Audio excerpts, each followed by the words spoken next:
días, bienvenidos a una nueva emisión de Doctor Responde. Hoy tenemos un tema muy interesante, se trata de sarcoma, el mal de los huesos y los tejidos. Por eso nuestro invitado especial de la mañana de hoy es el doctor Carlos Andrés Lores, él es especialista en ortopedia oncológica. Desde ya le damos la bienvenida, doctor. Un cordial saludo. Un cordial saludo a todos ustedes, muchas gracias por la invitación. Bueno, doctor, entremos en materia. De pronto la gente no está muy familiarizada con el término sarcoma. ¿A qué hace referencia? El sarcoma corresponde a un tumor maligno que involucra los tejidos que conectan, protegen y envuelven otros, se llaman tejidos conectivos, y entre esos están los huesos y están los tejidos blandos. Dentro de los tejidos blandos están la grasa, los vasos, los nervios, los músculos, los tendones. Entonces, este tipo de cáncer ocurre en esos tejidos en diferentes presentaciones acorde de donde venga. ¿Y cómo nos damos cuenta que, o cuáles son esas señales de alarma que nos indican que algo está pasando? Entonces, como les mencioné, ocurre en muchísimas partes del cuerpo, entonces tiene diferentes presentaciones, pero la mayoría de gente se queja de un bulto o una masa que está creciendo, se está comportando anormal en medidas de semanas o meses. Y el otro es que esa masa puede estar presionando tendones, músculos o nervios, entonces produce dolor.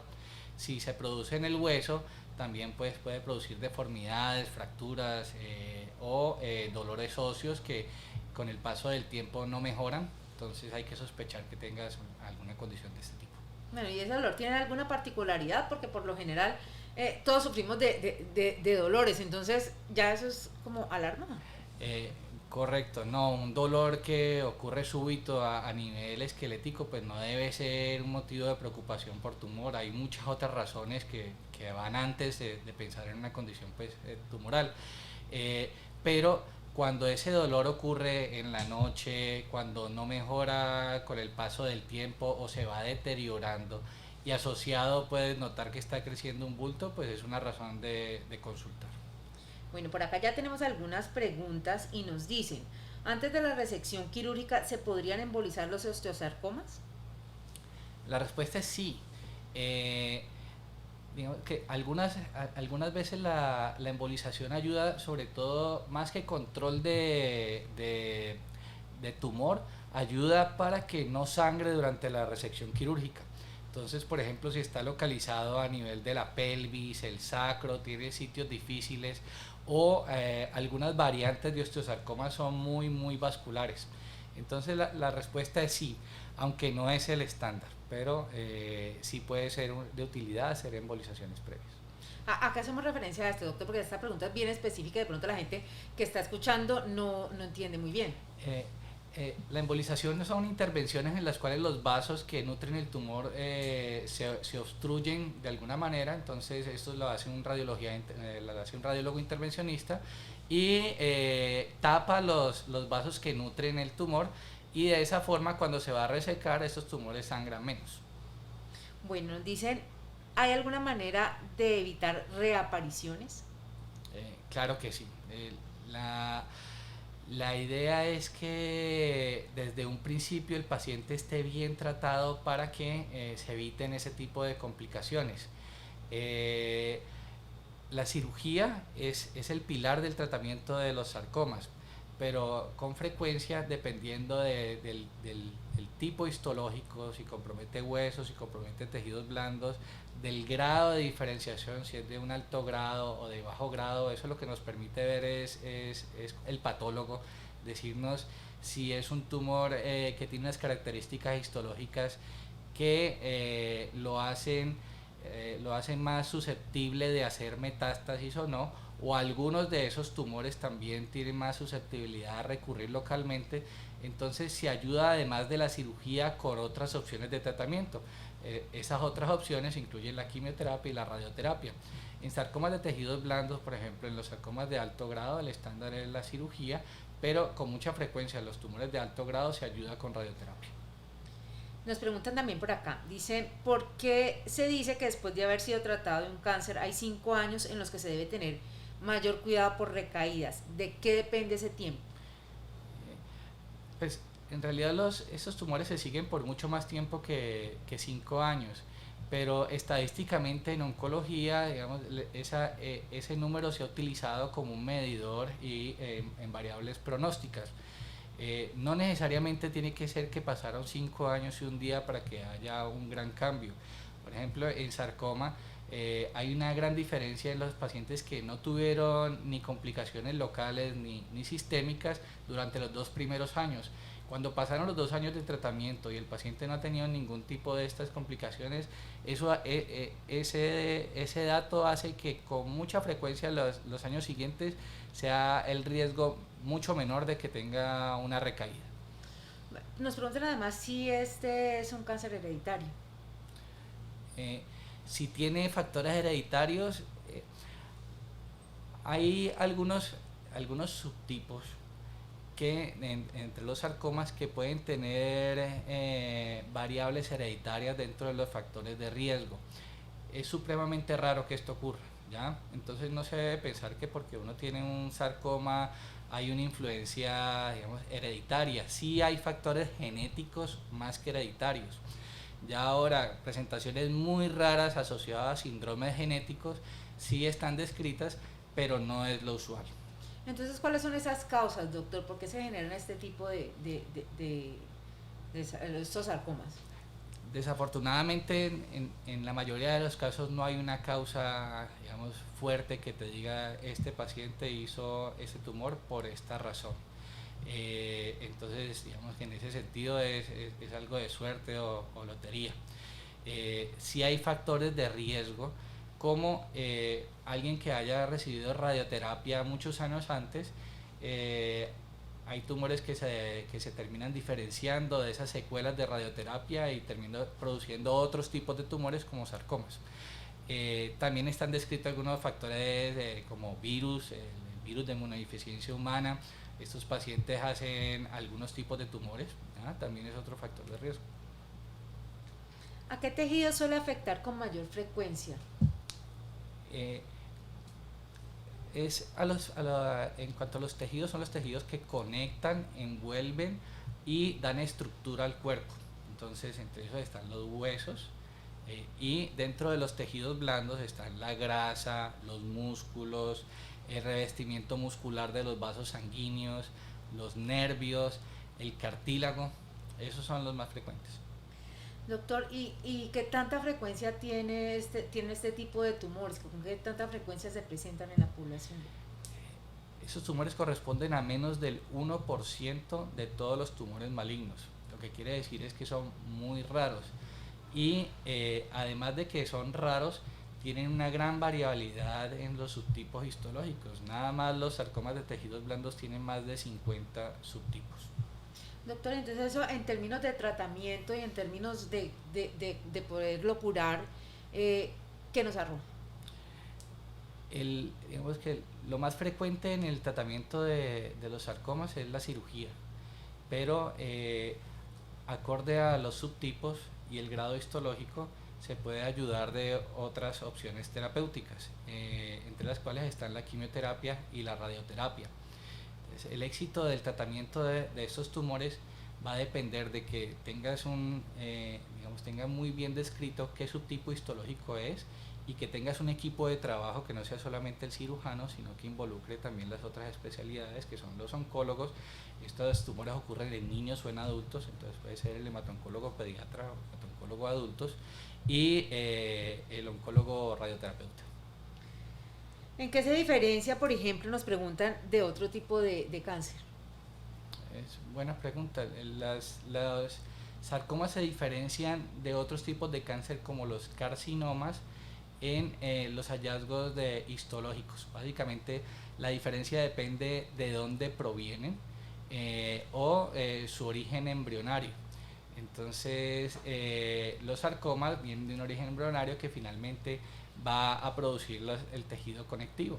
Los carcinomas van a depender de un tejido embrionario que van a dar el revestimiento de muchos de los tejidos, que son las células epiteliales. Entonces las células que se producen en el sarcoma usualmente se denominan células mesenquimales. Algunas son de las características, las determina un patólogo, digamos, por los hallazgos, cómo ve la morfología de la célula, la diferenciación o a qué tipo de tejido se parece. Entonces, acorde a eso, le da el nombre. Entonces, si por ejemplo tiene del tipo que es predominantemente en la grasa, se llaman liposarcomas. O si es condroide o es del cartílago, son condrosarcomas. O si es del hueso, son los osteosarcomas. Si son del tejido fibroso, son los fibrosarcomas. Bueno, doctor, ¿y qué tan agresivos pueden ser estos tumores?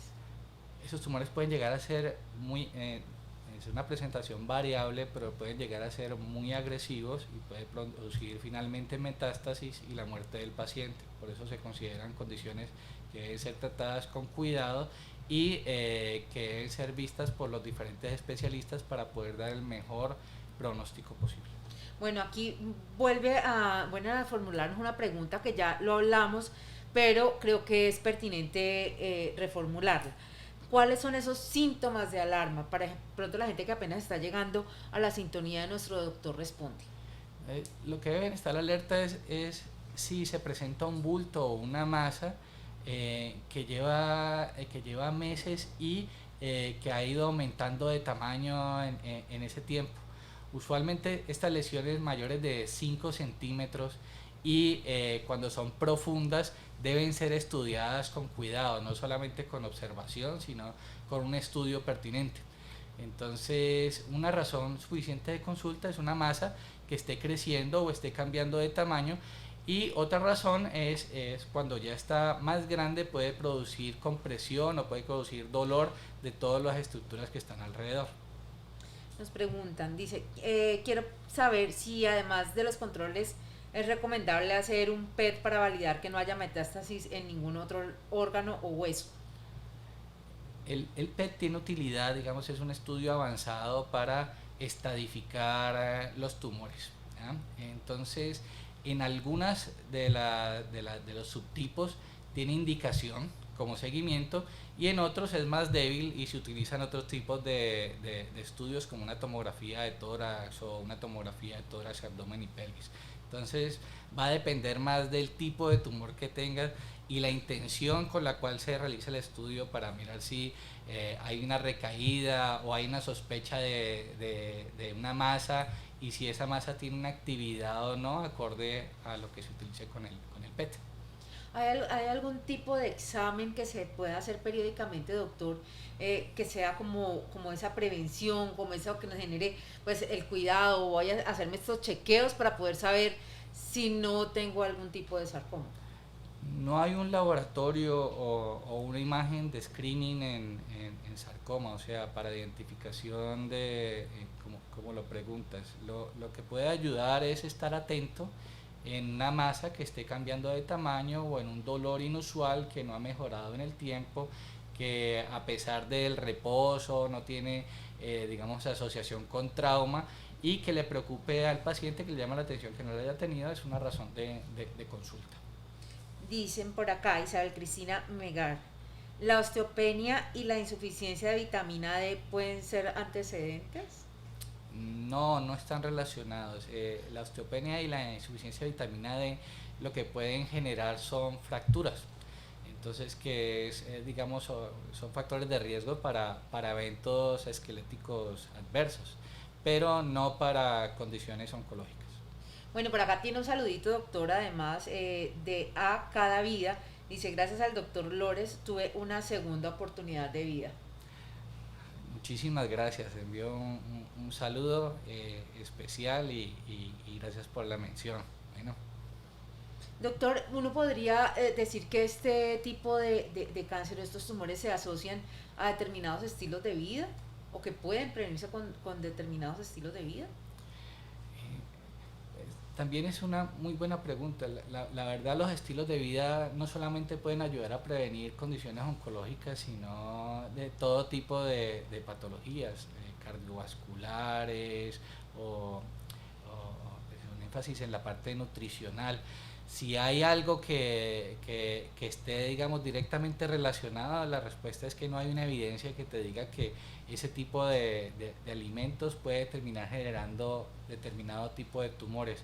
Pero siempre es recomendable llevar un estilo de vida saludable que incluya una nutrición sana y algo de ejercicio, para poder no solamente, digamos, prevenir este tipo de patologías, sino otras más que pueden ser más graves.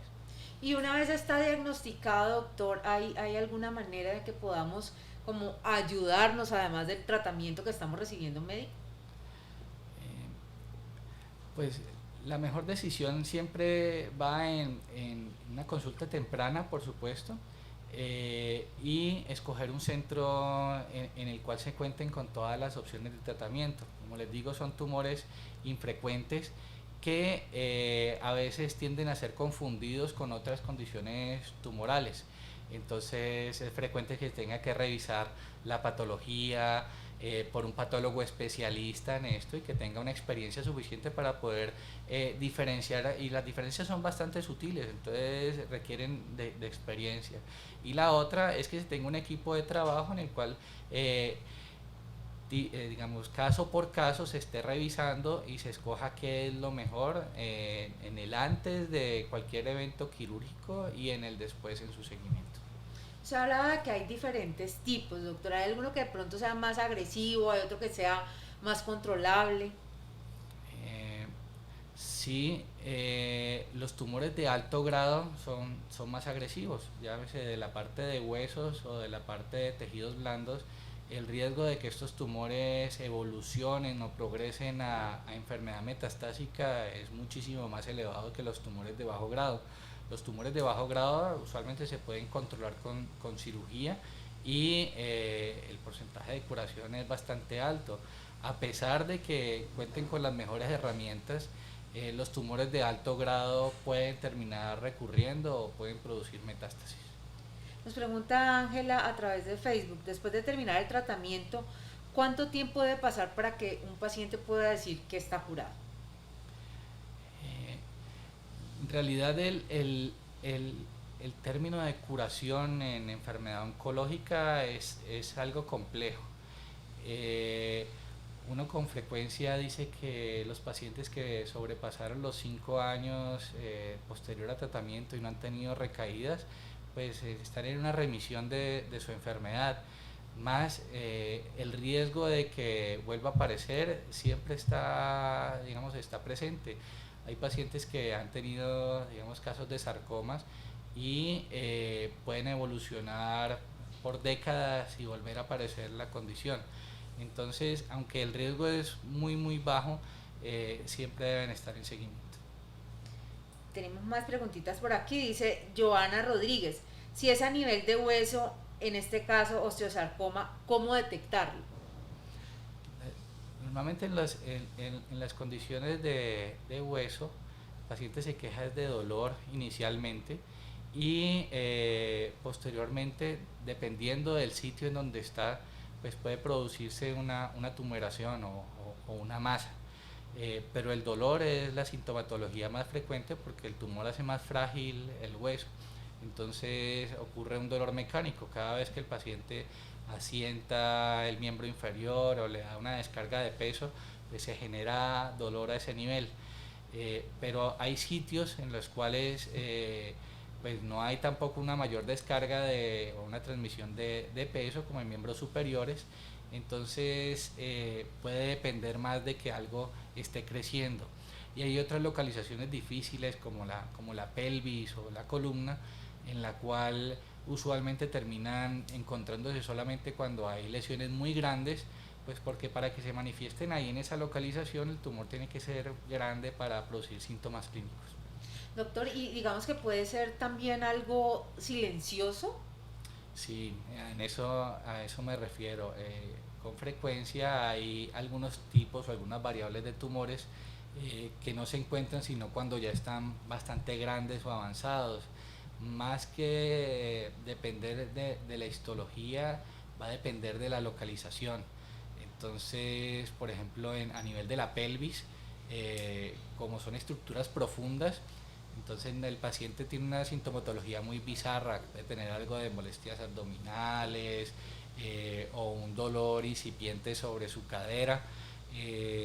Las imágenes de radiografías a veces no suelen ser evidentes inicialmente, entonces digamos, solamente terminan encontrándose con frecuencia cuando ya están muy grandes. Bueno, ¿hay de pronto alguna edad que sea más condicionante para este tipo de tumores? Los sarcomas se presentan en niños y en adultos, entonces hay un pico por ejemplo, para los osteosarcomas, que es en la segunda década en adolescentes, entonces es más frecuente que se produzcan allí.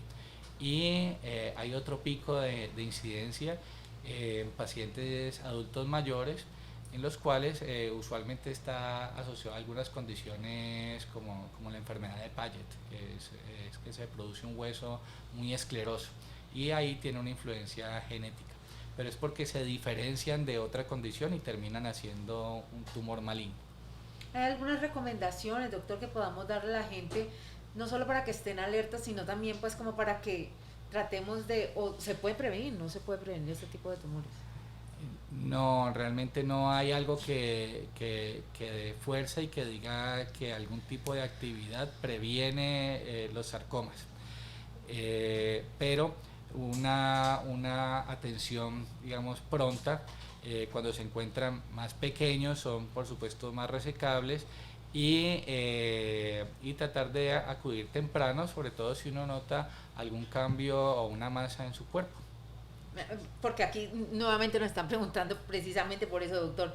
Síntomas, aparte de las masas, ¿tenemos otra manifestación que pueda permitirnos sospechar que tenemos un tumor de este tipo? En realidad sí hay muchas, dependiendo de qué parte es donde está, digamos, creciendo esa lesión, así van a ser la sintomatología. Entonces, una cojera, pero o sea, hay por supuesto otras causas mucho antes que cojera de pensar en tumores, y no se trata pues de generar un miedo frente a síntomas que pueden ser por cambios degenerativos, pero si es algo que no estaba asociado a un trauma, o que no está, digamos, condicionado a una patología degenerativa, pues es un motivo de consulta al ortopedista o al médico inicialmente, para que tomen inicialmente una radiografía. Eso es por la parte de hueso. Y en las lesiones de tejidos blandos, el dolor, hay veces que es más que la masa como tal, el sarcoma duela, es porque está apretando o está obstruyendo o está desplazando otras estructuras. Entonces eso genera dolor. Estábamos hablando de las recomendaciones, doctor, antes de la pregunta de nuestro usuario. Entonces, pues las recomendaciones es que si uno presenta alguno de estos síntomas, debería acudir a su médico, y si es una lesión que se sospeche en el hueso, pues debería tomarse una radiografía pertinente.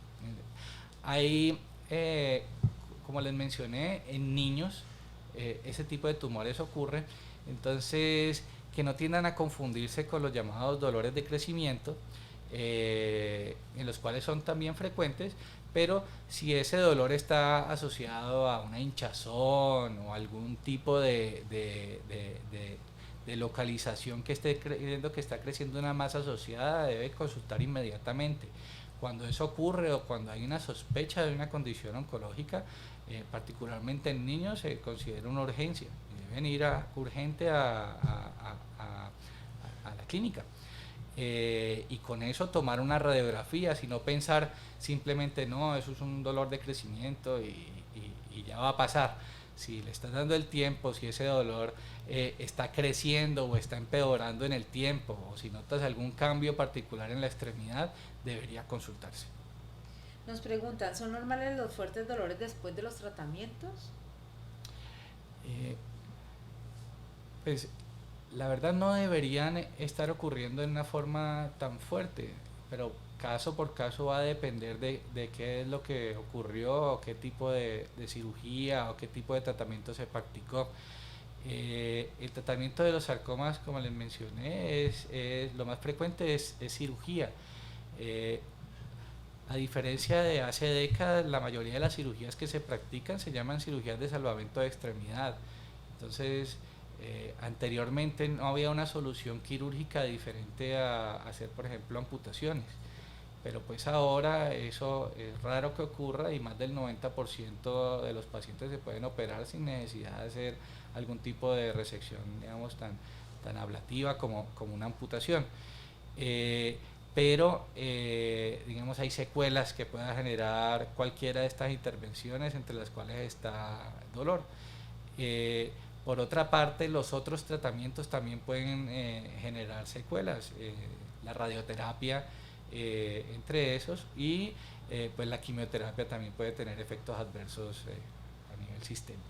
Bueno, doctor, por aquí hay más saluditos. Olga Lucía dice, gracias por siempre, apreciado doctor Lores, nuestro hijo Jimmy David va muy bien, usted ha sido un ángel en nuestras vidas. Muchas gracias, siempre a todos los pacientes los lleva uno presentes y particularmente, siempre, como les digo, son casos que se van llevando con el tiempo, entonces se van formando también lazos y agradezco todos los saludos y el ánimo que se pueden generar digamos, entre los familiares. Es importante tener presente de que esta condición es tratable y es curable. Entonces, con frecuencia se ven, digamos que si tienen una condición de un sarcoma como diagnóstico, genera un gran temor porque, pues, por el riesgo de las secuelas o el riesgo de que pueda empeorar la condición a nivel sistémico o fatalidad. Pero la verdad se pueden obtener muy buenos resultados, curación y resultados funcionales excelentes. Por aquí hay una pregunta que dice, ¿una fractura o un esguince puede propiciar que un sarcoma se desarrolle? O más bien esto podría ser en un momento determinado, doctor, un síntoma de alarma. Entonces, los esguinces o las fracturas se producen por eventos traumáticos. Eso no está relacionado con la aparición de tumores, pero es frecuente la condición, digamos, en ortopedia oncológica, en las cuales esa parte que se lastimó y se hizo un esguince o se hizo una fractura, se hace sobre un hueso que no es normal. Entonces, y no es normal no quiere decir solamente que sea por un tumor malo, sino que también hay tumores benignos, los cuales inclusive son más frecuentes que los malignos, y que frente a un trauma que no sea tan de alta energía puedan producir una fractura. Entonces es más la predisposición de que una condición tumoral genere una fractura a que una fractura se piense que pueda generar un tumor. Eso no ocurre. Bueno, por acá hay otro saludo. Esperanza Narváez dice, mil gracias doctor por su profesionalismo y dedicación. Mi hijo hoy está muy bien. Saludos de Álvaro David. Dios lo bendiga y que continúe guiando su vida profesional. Muchísimas gracias. Envían un saludo, un fuerte abrazo a Álvaro David y a todos los familiares. De nuevo, muchas gracias por todos los saludos. Los recibo con mucho agrado. Bendiciones. Doctor, ¿estos tumores pueden aparecer al mismo tiempo en más de un tejido? Sí. Como digo, los tumores de alto grado pueden generar metástasis a distancia. Entonces las metástasis a distancia, el sitio más común es en el tórax respecto a los sarcomas, pero también pueden ocurrir metástasis en otros tejidos diferentes. Bueno, dice Ángela, ¿la osteoporosis severa en una persona mayor podría resultar en un sarcoma? No, la respuesta es no. La osteoporosis predispone digamos, a eventos esqueléticos adversos, se llaman así, o a complicaciones del esqueleto como fracturas, pero no predisponen a la aparición de tumores. Y pregunta Liz, ¿el estrés puede acelerar la aparición de un liposarcoma en la cabeza? No hay una evidencia de que le diga que el estrés sea una variable a tener en cuenta para la aparición de los sarcomas. Entonces no es. Bueno, doctor, ya para ir cerrando, entonces demos esas tres puntos claves que deben quedar muy, muy claros hoy respecto al tema de sarcomas, ya que mañana tenemos este Día Internacional y que la idea es poder generar esa conciencia en toda la gente que nos está viendo. Entonces, sí, pues siempre recordar, y en especial que se dé un día para este tipo de patologías es súper especial, ¿ya? Son enfermedades raras, entonces siempre se ve con un agradecimiento que se tengan en cuenta dentro de la población o del gremio médico. Y como tres puntos para recordar es uno, un dolor óseo que persista durante semanas o meses y que tenga con alguna alteración como aumento de volumen, edema o algo localizado, es una causa de consulta.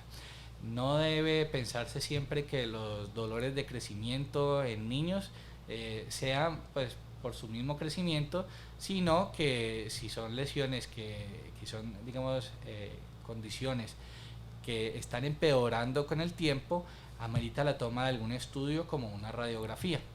Y la tercera es que si tienes una masa que ha estado creciendo en el paso de semanas o meses y tiene un comportamiento inusual, es una razón de consulta.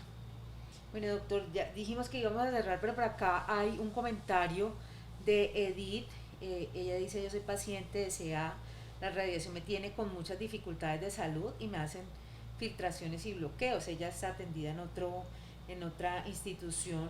Dice: ya soy paciente paliativa, pero el dolor de rodilla es insoportable y se me recogen los tendones.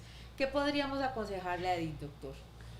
Entonces, por suerte, digamos, ya tenemos también un soporte de especialistas que se llaman en las especialidades en dolor y cuidados paliativos, y ellos se enfocan muchísimo en condiciones como las que tienes en este momento. Sí hay una gran variedad de opciones como las que te han venido ofreciendo, como analgésicos, infiltraciones, bloqueos, y desafortunadamente no deja de ser raro que los pacientes con condiciones oncológicas presentan algún tipo de secuelas respecto a los tratamientos, o de por sí por el mismo tumor puede generar estas molestias.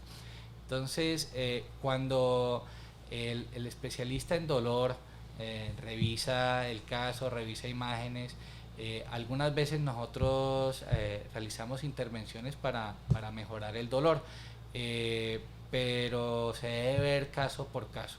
Entonces, lo más recomendable es que te vea un especialista en esta área, y acorde a su concepto, él debe enviarlo con otro especialista.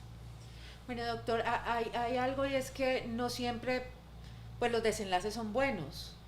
Eh, ¿De qué depende eso también, doctor? Que a pesar de los tratamientos, de a pesar de pronto la opción quirúrgica, pues no podamos tener como paciente o como familia ese desenlace que todos esperamos de tener, pues como de salir y de superar el cáncer. Tienes razón, desafortunadamente las cosas no siempre van bien. Por suerte, digamos, con el tiempo, lo que hemos visto es que los resultados cada vez son más favorables, tanto a nivel de que los pacientes retomen sus actividades previas o tengan buena función, o que puedan como restablecer a una buena calidad de vida, pero también a nivel oncológico.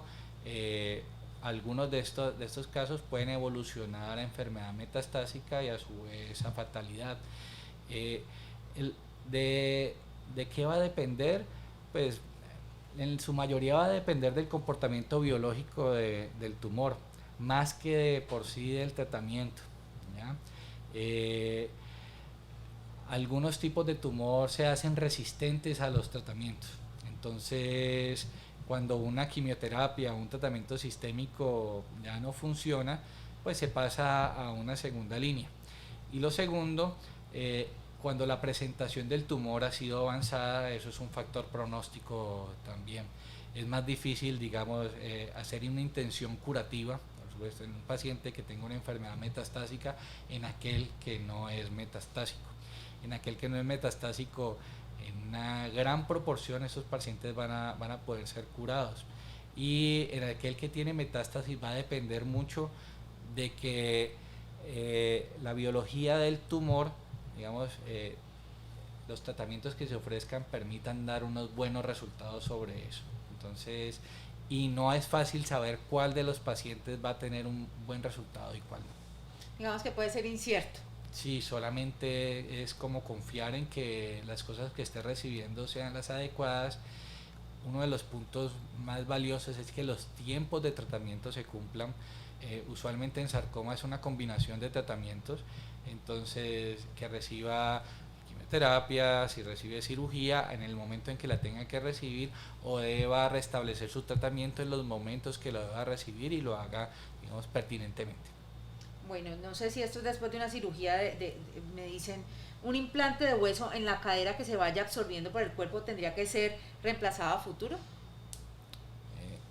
Seguro se habla como de, sí, de un injerto de hueso. A veces tenemos que utilizar injertos de banco, a veces se utilizan injertos del mismo paciente. Entonces, hay varias razones por las cuales un injerto de esto se puede terminar resolviendo. Hay que estudiar la razón y cuál era la función de ese injerto. Si era, digamos, si está cumpliendo una función estructural y él se está reabsorbiendo, lo usual es que tenga que reemplazarse en algún momento porque va a dejar de cumplir esa función. Pero si el hueso todavía tiene estructura o tiene continuidad, a veces no es necesario. Hay que depender como caso por caso. Bueno, doctor, ya hemos llegado al final de esta transmisión. Realmente agradecemos mucho su tiempo, el haber compartido su conocimiento. Esperamos que todos nuestros seguidores hayan quedado satisfechos con las preguntas. Y bueno, doctor, invitarlo para una próxima ocasión. De nuevo, a todos los que están presentes, gracias por estarlos, gracias por las preguntas. Por supuesto, estaré atento a lo que pueda ayudar, a los pacientes que están viendo, les envío un saludo, y a todos los presentes, pues, a darles la mención de que este tipo de tumores tiene tratamiento, tiene forma de tratarse, y en una gran proporción tiene forma de curarse. Entonces, con ánimo en aquellos que tengan un diagnóstico reciente o que tengan un familiar cercano que se esté siendo tratado. Bueno, muchas gracias por la invitación. Gracias, y gracias a ustedes por estar aquí en Doctor Responde. Bueno, tenemos muchos temas de interés en nuestras redes sociales. Los invito al blog, leer el blog. Donar sangre es donar vida, y mucho más contenido de interés en todas nuestras redes sociales. @Clínica Imbanaco. Clínica Imbanaco, Grupo Quirón Salud, vocación de servicio.